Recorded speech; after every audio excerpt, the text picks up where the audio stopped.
दोस्तों नमस्कार। जैसा कि पिछले वीडियो में आपने जाना था कि आरसीएम का प्लान क्या है और आपने प्लान देखा होगा। आरसीएम बिजनेस प्लान में क्या जाना था आपने कि कंपनी टू कस्टमर में बिचौलियों को हटा दिया जाता है, मिडिलमैन को हटा दिया जाता है और वो जो 45% पैसा आप में डिस्ट्रीब्यूट होता है और आप वहां कंपनी के पार्टनर हो जाते हैं। कंपनी के पार्टनर होने के बाद आपकी दायित्व बढ़ जाती है, आपकी जिम्मेवारी बढ़ जाती है और आप अगर लीडर हैं तो जिम्मेवारी लेंगे तभी आप लीडर कहलाएंगे। आप एक नेटवर्कर हैं और आरसीएम कर रहे हैं और आरसीएम इसलिए जुड़े हुए हैं कि आपको पैसा चाहिए। ऐसे तो जुड़े नहीं है सिर्फ ये सामान लेना है और घर में उपयोग करना है। कहीं ना कहीं आपका ड्रीम है, एक सपना है कि आरसीएम से मैं अच्छा खासा पैसा कमाऊं, जो नौकरी से नहीं हो सकता है, जो छोटे मोटे व्यापार से नहीं हो सकता है, वो आरसीएम में सपना को पूरा करूं। और सपना को पूरा करने के हिसाब से जो प्लान देखते हैं तो प्लान में क्या बताया गया कि कंपनी टू कस्टमर में जो बिचौलियों को हटा दिया गया और आपको 45% पैसा का डिस्ट्रीब्यूशन होता है। वो जो 45% पैसा मिलता है आपको 10 से 32% परफॉर्मेंस बोनस, 3 से 8% रॉयल्टी और 1 से 5% टेक्निकल बोनस मिलता है। अब आप जो भी काम करते हैं उसके हिसाब से आपको बोनस मिलता है। और इस सिस्टम में, इस आरसीएम में सफल होने के लिए एक सिस्टम को फॉलो करना पड़ता है। जो लोग सिस्टम को फॉलो करते हैं वो सफल होते हैं। आप कहिएगा सिस्टम क्या है, तो सिस्टम को समझिए कि एक कार मान लेते हैं, कार है, कार में 4 से 5 आदमी बैठ सकता है। अगर पांचों आदमी कार के बाहर उतर जाए और उसे धक्का लगाना शुरू करे तो कितना दूर तक ले जा सकता है? आधा किलोमीटर, 1 किलोमीटर, 2 किलोमीटर, बहुत ज्यादा तो 3 किलोमीटर। उसके बाद दम फूल जाएगा सबका। लेकिन अगर पांचों आदमी अंदर बैठ जाए और उसको कार चलाना आ जाए ढंग से तो मीलों मील तक सफर तय किया जा सकता है। वही आरसीएम का सिस्टम है, वही एमएलएम का सिस्टम है। आप सिस्टम के अंदर आ जाएंगे तो आप सफल हो सकते हैं। सिस्टम के बाहर रह के सफल नहीं हो सकते। सिस्टम क्या कहता है कि कंपनी के जितने भी मीटिंग सेमिनार है उसको अटेंड कीजिए। सिस्टम क्या कहता है कि कंपनी में सफल होने के लिए 6 बेसिक्स हैं, उसको फॉलो करना है। और 6 बेसिक्स क्या है? पहला, 6 बेसिक्स में से पहला 100% product use, no excuse. Company में जो भी प्रोडक्ट है, गुड मॉर्निंग से गुड नाइट तक, वो प्रोडक्ट आपने एक एक करके इस्तेमाल करना है और कोई बहाना नहीं होना चाहिए। क्यों इस्तेमाल करेंगे? क्योंकि पीछे आपने प्लान में देखा था कि आप 45% के पार्टनर हो गए हैं। और पार्टनर कौन होता है? पार्टनर कंपनी का मालिक होता है, एक तरह से हिस्सेदार होता है। अगर आप पार्टनर हैं और आप ही प्रोडक्ट यूज नहीं करेंगे तो आप किसको समझा सकते हैं कि प्रोडक्ट यूज करो?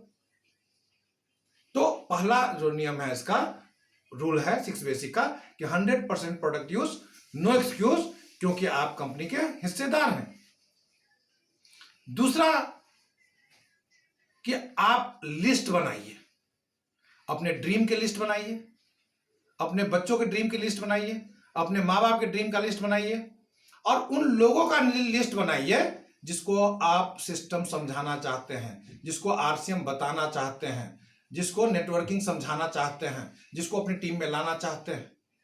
अगर आपने 200-500 आदमी का लिस्ट बना लिया, आपने जब लिस्ट लिखेंगे तो आपको 200-500 आदमी लिस्ट में से 10 से 20 आदमी ऐसा नजर आएगा जिसको आप समझाएंगे आरसीएम और उसको समझ में आ जाएगा।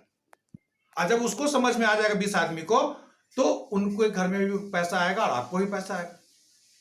और जैसे लिस्ट बन जाता है तो तीसरा काम क्या करेंगे? Contact and invite. उनको बुलाएंगे किस चीज के लिए? बिजनेस समझाने के लिए। तो तीसरे के बाद क्या होगा? चौथा एसटीपी, शो द प्लान। जब उसको बुला लेंगे, कॉन्टेक्ट करके इनवाइट कर लेंगे, तो उसको शो द प्लान, आरसीएम का प्लान समझाएंगे कि कैसे कंपनी से कस्टमर तक में बिचौलियों को हटाया जाता है, प्रोडक्ट आप तक पहुंचता है और आप में पैसा कैसे बढ़ता है। STP, share the product. जब आप उसको प्लान बताएंगे तो कुछ प्रोडक्ट उसको दे देंगे, शेयर करेंगे कि यूज करो और बताओ कि प्रोडक्ट कैसा है। शो द प्रोडक्ट, उसको प्रोडक्ट दिखाएंगे, समझाएंगे। अब उसको जो समझ में आ जाएगा, आपने जो समझाया है, तो चौथा मुद्दा, उसका फॉलोअप कीजिए। कैसे फॉलोअप कीजिएगा? जो भी चीज आपने उसको समझाया है तो 24 से 48 घंटा में उससे बातचीत कीजिए कि जो ना मैं चीज आपको समझाया था वो समझ में आया या नहीं समझ में आया। अगर समझ में आया तो उसको शुरू किया जाए। अगर वो हाँ बोलता है शुरू करने के लिए तो इमीडिएटली उसको सेंटर पे ले जाइए, ज्वाइन करवाइए, प्रोडक्ट दिलवाइए, प्लान बुक दिलवाइए और उसको भी 6 बेसिक्स फॉलो करने के लिए तैयार कीजिए। आप अगर सफल होना चाहते हैं तो आपको सिस्टम फॉलो करना पड़ेगा। बहुत ही बड़े लीडर ने कहा है कि फुटबॉल में कितना भी अच्छा प्लेयर हो और फुटबॉल कितना भी अच्छा हो, अगर उसमें हवा नहीं है तो वो प्लेयर उस फुटबॉल को इस गोल पोस्ट से उस गोल पोस्ट तक नहीं ले जा सकता। आप अगर सफल होना चाहते हैं तो आपके अंदर की एक एनर्जी जो होती है वो भरपूर होनी चाहिए। आप बाहर भी अच्छे दिखने चाहिए लेकिन अपने अंदर का एनर्जी आपका भरपूर होना चाहिए। सफल होना चाहते हैं तो आपके अंदर जिद होना चाहिए कि मैं सफल होना चाहता हूं। आप दूसरों को मोटिवेट होने से ना मोटिवेट हो पाए आप, ना डिमोटिवेट करने से डिमोटिवेट हो पाए। अगर आपके दूसरे का हवा निकालने से आपका हवा निकल जाता है तो फिर आप जिंदगी में कभी सफल नहीं हो सकते हैं। आपके घर में ट्यूबलाइट लगा हुआ है, आपके घर में बल्ब लगा हुआ है, तो स्विच भी आपके घर में होना चाहिए, दूसरे के घर में नहीं होना चाहिए। धन्यवाद, थैंक यू।